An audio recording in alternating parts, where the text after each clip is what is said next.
just won a, what is that? Asparagus? A green. You've just won some sort of strange vegetable with a face on it. What are you gonna do next? Go to Disneyland. Yeah. It's not really nearby yet. Yeah, well, I want a green carrot. I mean, what else do you do? Eat it? Yeah, you know, tasty. This is another custom. Heat 8 is starting now on stage B on the right. Please bring up your cubes. It's called a deep cut non-diagonal domino, but I don't really have any. I don't have an official name for it yet. That's just what it's known as now. It doesn't have stickers like most of them. But. What got you into cubing? YouTube. YouTube? Yeah. Well, how did you even think to do that in the first place? You just saw a random YouTube video? Well, like I learned how to solve like regular Rubik's Cube.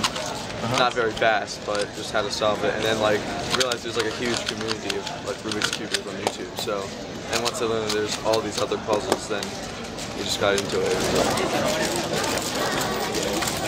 So is this thing yours? Yeah. So, I mean, I guess you pretty much memorized the route by now, right? Well, it's just like one route you just have to look for and follow. I've made it pretty far. I haven't gotten like to the end in a long time. Oh, wow. Okay. So it's pretty hard. Yeah, it's mostly just like a don't mess up kind of thing. Yeah. It's not really a puzzle. It's just see if you can not mess up and pull it off.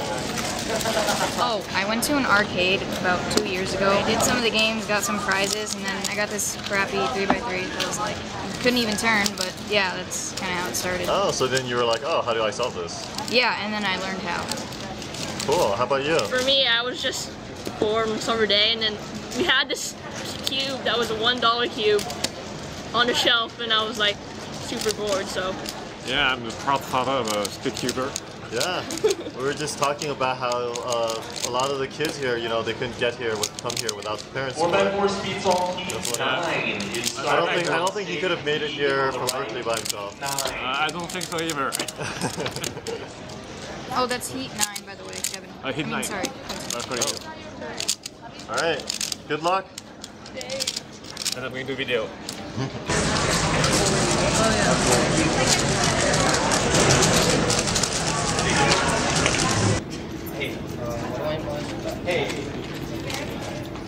I guess officially staff only last year. I've been competing in the U.S. Nationals for a long time, so I know all these guys for years and years. Oh yeah? How about you guys? This is my first year on staff in the U.S. Nationals, but I have been on staff for the Princeton Rubik's Cube competition because we all go to Princeton, and that's what we do.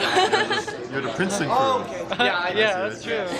So, like, what made you want to be staff? You're just like really into it. You're like, want to help out.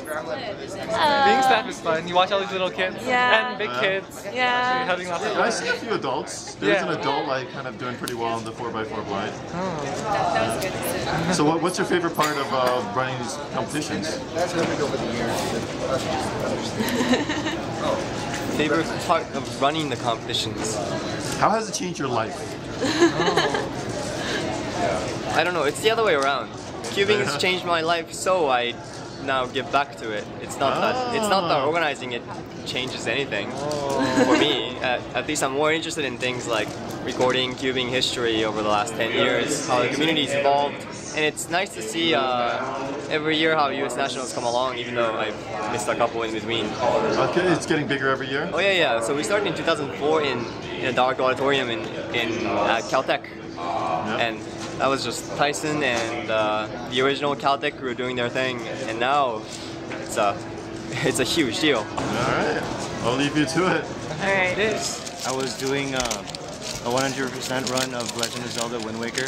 Oh. And then there's a slide puzzle in there. And that's what got me hooked into like slide puzzles. And after slide puzzles, I took up Rubik's Cubes. And that was while I was injured in the left shoulder. So then I couldn't really do much else. That's the first time I've heard of someone getting into Rubik's Cubes because of video games, I guess. Interesting. How about you? How'd you get into it? I just found a cube randomly in the house, and it looked interesting, and I figured out how to solve it. Yeah, I've heard that story a lot, actually. A lot of people just kind of saw one lying around and decided they needed to solve it. Up at the front here we have a piece from a camera trial. So yeah, how long have you guys been cubing? 4 years. 4 years, huh? About, technically I'd say 3. 3 years? 4 years. How'd you get into it? Go ahead. YouTube, because I found the tutorial and I just happened to have a Rubik's Cube because they always seemed interesting. So I went ahead and learned how. Like you had one because like your parents had one or something? Or? Oh no, I think I just saw one at some point. Okay.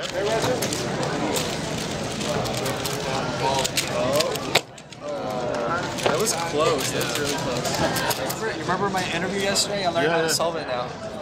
Yeah, I taught him. You were the sibling who didn't. I was the sibling that didn't know how to solve it. Yeah. Let's see you solve it. You got 10 minutes. I messed up really bad on 3x3. I got 16 average, but I averaged like 13. So I should have made it to the. Probably should have made it to the third round. Third round? Possibly, yeah. How about you? I'm still have like a 30 average. Do you know some of the people who are still in the competition? Yeah, like Yumu. I was just watching Yumu. He's really good. It's the last one. Are you sure? Are you Yeah, 3x3 final round. The last one. And then the fourth. So do you cube too? I do not cube. I'm their role model, support, everything. Scrambles. I'm the best scrambler there is. She took my place. How do you calm yourself? I usually just go up there and I take a minute before I actually solve it because they allow you up to a minute before you solve it. Oh, like and I when just you kind sit of up just I wait till my hand steadies out. So I just breathe deep. I notice a lot of people go up there and they just kind of like solve a practice cube. Yeah. That kind of helps too, just to get your hands like, ready, because your hands could become kind of, I don't know, complacent, or it could become slow if you don't, move them for a while or something. It just helps, to have a cube to prepare. How long have you been cubing? For about 6-7 years. Yeah. Oh wow, well, that's you're like an old timer. Yeah, a lot of newer people are coming and getting really, really fast, but I try to come to the competition as much as possible. All right, cool. Yeah. Thanks for answering my questions. Yeah, no problem. Good luck. Thank you. I try to calm down right before my solves. Maybe I try turning a little bit slower and trying to look ahead more rather than trying to turn as fast as I can. Are you in the final round? Yeah, for 3x3 and a lot of my other side events. So like, what got you into it? A lot of my friends at school knew how to solve it, and so I try to learn like them. Also, once I searched up some videos, I also found a lot of really young, like 6-5 years old kids knowing how to solve the Rubik's Cube, and it really got me inspired too. Oh wow! Well, so how old were you when you got into it? I was about 13 years old. 13. Oh wow! Cool. All right. Good luck. Okay, thank you. So I saw that you do a little pre-solve ritual. With, you kind of stand there and kind of meditate or something for a bit. Yeah, sure. How important is the suit to that ritual? Very, very important. I never do it without a suit. Oh, really? No, I just made that up. No. But you did better today than yesterday, and you're wearing yes, the suit. Yes, I did. Exactly. So it must have been the suit and the Pikachu combination. You better start wearing the suit at every solve. Yeah, I should do that. Your 2x2 finals. Pretty good. Yeah, it could have been the world record, but I just wanted to win. So. Wait, it wasn't the world record? It wasn't. I missed it by 0.05.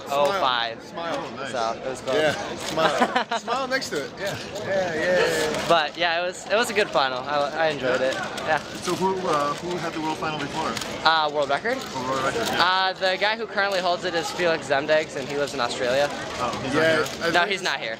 The Melbourne Open of like 2010, I believe. Yeah, the record's been standing for about 2 years. So when you got that record, like near record-breaking single, how did that make you like more stressed out or less stressed out? Oh, much less. I knew that like even if I didn't win, it would still be a really good record, and that was really all I cared about. So do you think that helped you do well in the rest of your solves? Well, I only had one solve after that, so it was not a big deal. I sort of knew that it wouldn't really matter either way, so I guess that was what made me do better.